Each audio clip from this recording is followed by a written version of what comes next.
Hi guys. Let's make sure you're facing me because I'm really wanting to just lay comfortably on my mat while I talk to you. So,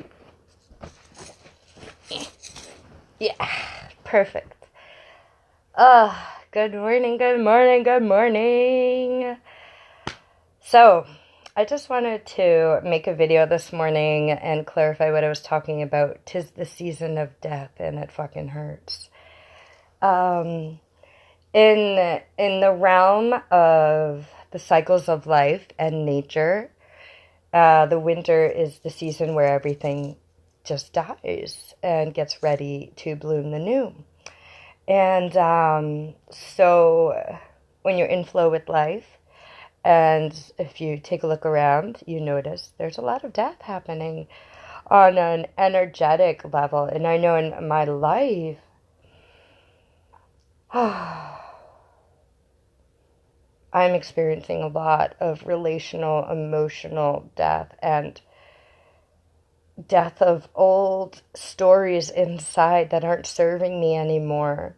This morning I had a altered consciousness.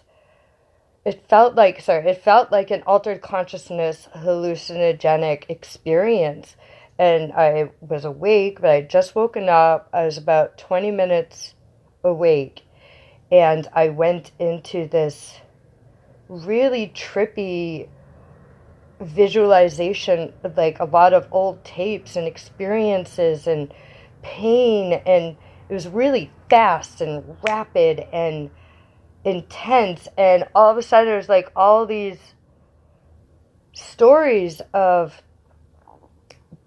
past but fairly new relationships that I'm kind of going through processes of shedding and letting go of. And I just had all these flashes of experiences with these individuals that were so anti what felt right to me in the realm of relating in love and sex.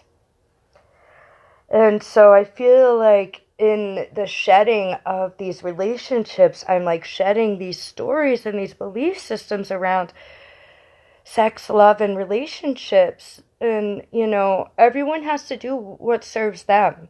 There's no right or wrong.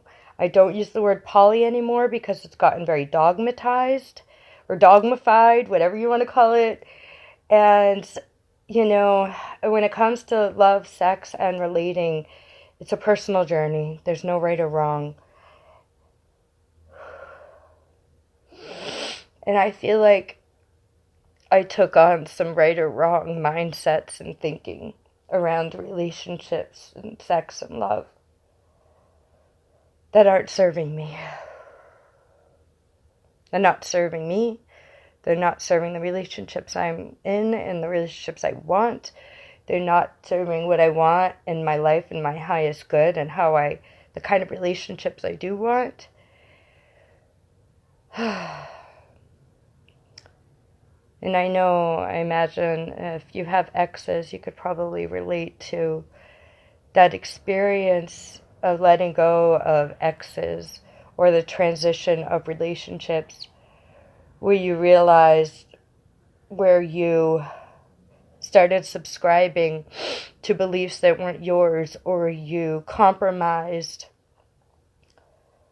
for the sake of love or the relationship and maybe self-growth. You know I push myself, and I see relationships as mirrors, and people I put in my life for a reason and for me to work through things as mirror reflections of self.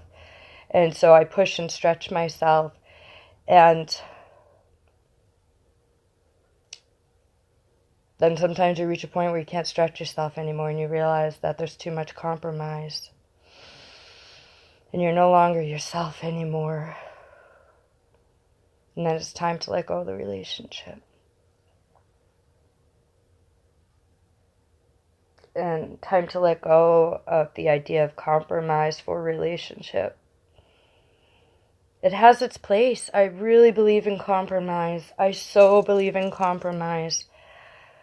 But where I'm realizing as I compromise quick, fast, easy, I believe in people, my heart, and I've created, and so I've been calling it mildly celibate. It's not like, I've never made a conscious choice to be celibate. That's not ever been my conscious choice. It's just been a circumstance. I basically have not had a lot of penetration or oral interaction. My genitals have not really had a lot of interaction. I was talking about this with someone yesterday, a potential new lover, and realizing that I feel like, I really get to know myself sexually, and I had a lot of fun sexually, and now I'm not in this place of physical sexual relating, and I'm still having a lot of fun sexually, but not in the physical sense, and I did that. Now I'm really not. And I got really clear on my needs around relating physically, sexually, but there's a lot of lack of clarity on my emotional container relationally.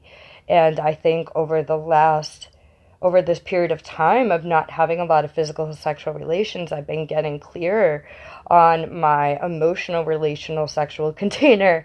I'm a sexual emotional relator.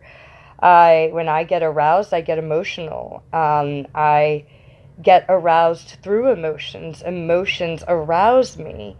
I'm emotionally aroused. I'm emotionally erotic. It's a big thing for me, and I've ended up in some relationships where that really hasn't been their frame of reference for relating and how they relate. Like, I think with my heart, and not everybody does, and not everybody fucks with their heart and relates through their genitals with their heart, and that's just how I am. And so, but in these relationships, I've stretched myself to try to find more safety and grace to receive the love of people I love and still relate, even though all those pieces weren't there, right? And Candace felt unsafe. It's like I got to stretch myself to grow stronger, right? But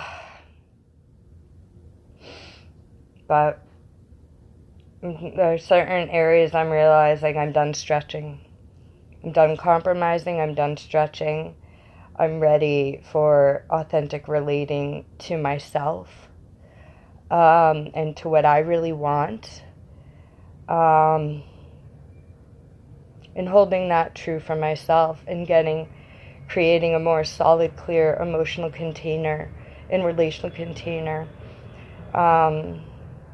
Yeah. That's what's coming up for me this holiday, Like, these holidays, I don't normally face stuff. And last holiday, I had a central partner, and I just moved to San Diego, and everything was all happy-dappy, right? And now it's a year later, and I'm alone, and I'm still new in San Diego, and I have, all these potential relationships, potentially grounded relationships and potential new lovers. And I have a lot of long-standing lovers all over the U.S. and the world, but I don't have local, grounded, supported, regular lovers. That's something that I just haven't attracted. And it doesn't feel good to me because I want it. But I've been very well aware of the self-work that it takes to attract what you want. And right now I'm going through some serious work internally on creating the relational container in myself and in my temple and in the temple to really attract what I want as a tribe and a family and my big Tantra family that I desire, Wow, that was a lot. So tonight we have the Tantric Unveiling, and I feel like that's one of the components I'm going to be unveiling, and I want to invite people to unveil as they potentially shed clothing, and a reverent, sacred, ritualistic way, and diving deep into some of the stuff that may be coming up right now and dressing in parts of you that you're ready to let go of or ready to be seen in, right? It's kind of like both components. And then you shed those parts in a celebratory, ritualistic, guided, meditational way. So that's what tonight's about. Oh, and it's going to feel good. I'm really excited. I'm going to get off this.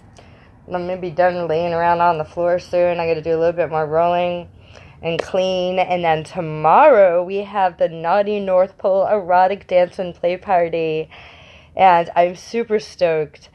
I am preparing a sexy, erotic, holiday-themed dance opening presentation, and I'm still looking for some dancers that want to be featured with me in the opening presentation. So if you're a dancer or if you want to embrace erotic dance and you would like some assistance with that, I'd be happy to support. And this small container may be the perfect container for you to step into your erotic dancing self. And so just get in touch with me via phone if you want to be in the opening presentation with me. And I would just need you to potentially be here early to plan for the presentation. Yeah. So the best way to reach me, as always, people, 603-247-5288. Audio and video messaging. Marco Polo, WhatsApp, and regular text messaging app all have audio and video messaging. I don't always have the capacity or the time to take phone calls because I have to do a lot of phoning. Like, there's a lot of phoning I have to do, and so I try to limit that. And so audio and video messaging helps that. And then I make time for phone calls as necessary. But audio and video messaging really helps limit the amount of phoning I have to do. So please help me with that. And I'm blind, so I can't do texting. So please, help me if you want to communicate with me by communicating with me in audio and video. All right? I really want to be able to communicate with you guys.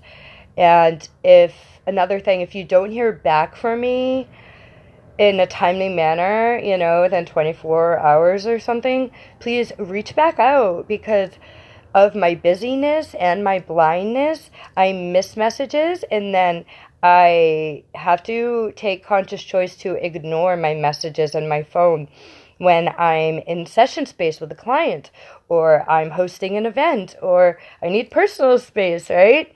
And so during that time, there's a lot of buildup, and so I miss things. I apologize. Please reach back out, all right?